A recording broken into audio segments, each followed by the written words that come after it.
Tahap persiapan dan running elektroforesis vertikal dengan gel poliakrilamid. Kita sekarang telah sampai pada tahapan persiapan dan running elektroforesis vertikal dengan gel poliakrilamid. Pertama-tama kita harus menyemprotkan air destilasi dari labu semprot untuk membersihkan sisa-sisa gel dari permukaan luar kaca cetakan yang telah berisi gel akrilamid. Kemudian mengelapnya dengan tisu sampai bersih.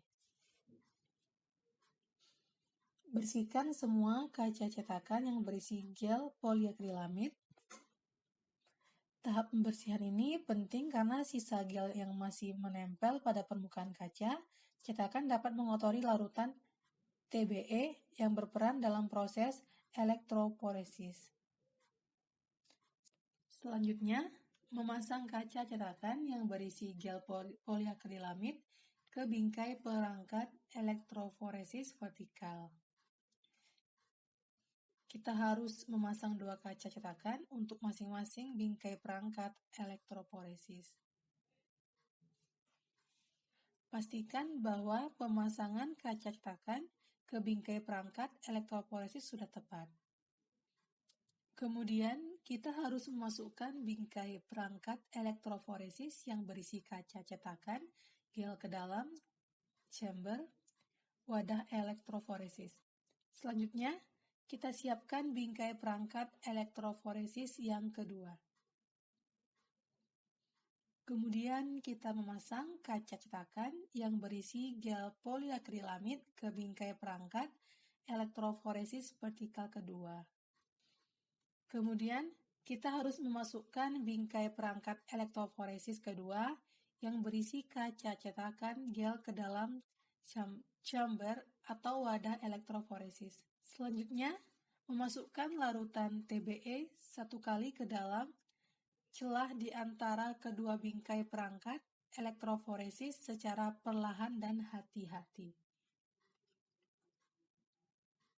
Kita harus mengelap TBE yang mungkin menetes pada elektroda dari perangkat elektroforesis.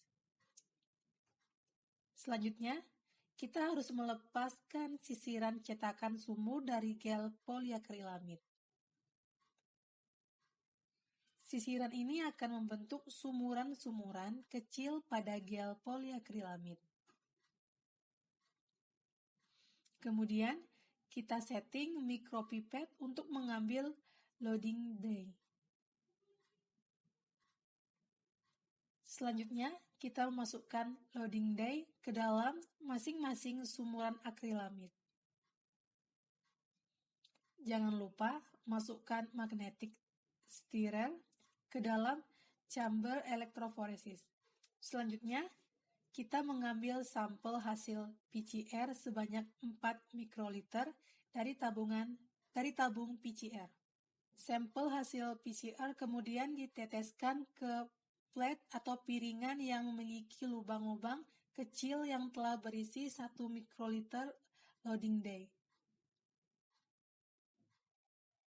Atur settingan mikropipet menjadi 5 mikroliter. Kemudian, kita akan mencampur sampel hasil PCR dengan loading day dengan cara menghisap dan melepas campuran hasil PCR dengan loading day secara lembut beberapa kali.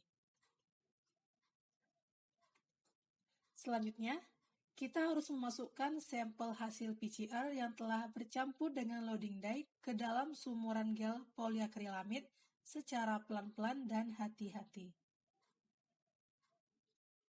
Tahap ini diulangi terus sampai semua sampel hasil PCR telah bercampur dengan loading day dan dimasukkan ke dalam sumuran gel poliakrilamid. Selanjutnya, kita harus memasukkan DNA ladder ke dalam sumuran gel poliakrilamid. DNA ladder ini nanti akan membantu kita untuk mengetahui berapa ukuran DNA dan hasil PCR. Kemudian, kita harus menambahkan TBE 1 kali ke dalam chamber sampai batas yang ditentukan secara pelan-pelan dan hati-hati.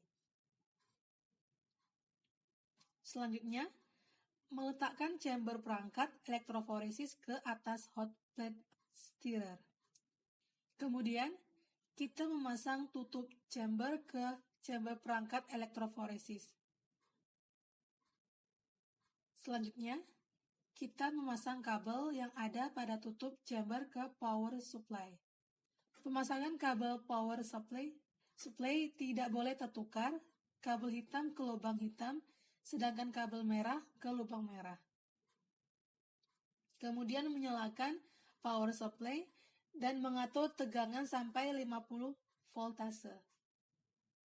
Jangan lupa menyalakan stirrer, tapi hot plate-nya jangan dinyalakan.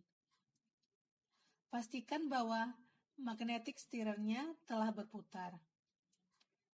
Terakhir, kita menekan tombol run pada power supply untuk memulai proses elektroforesis.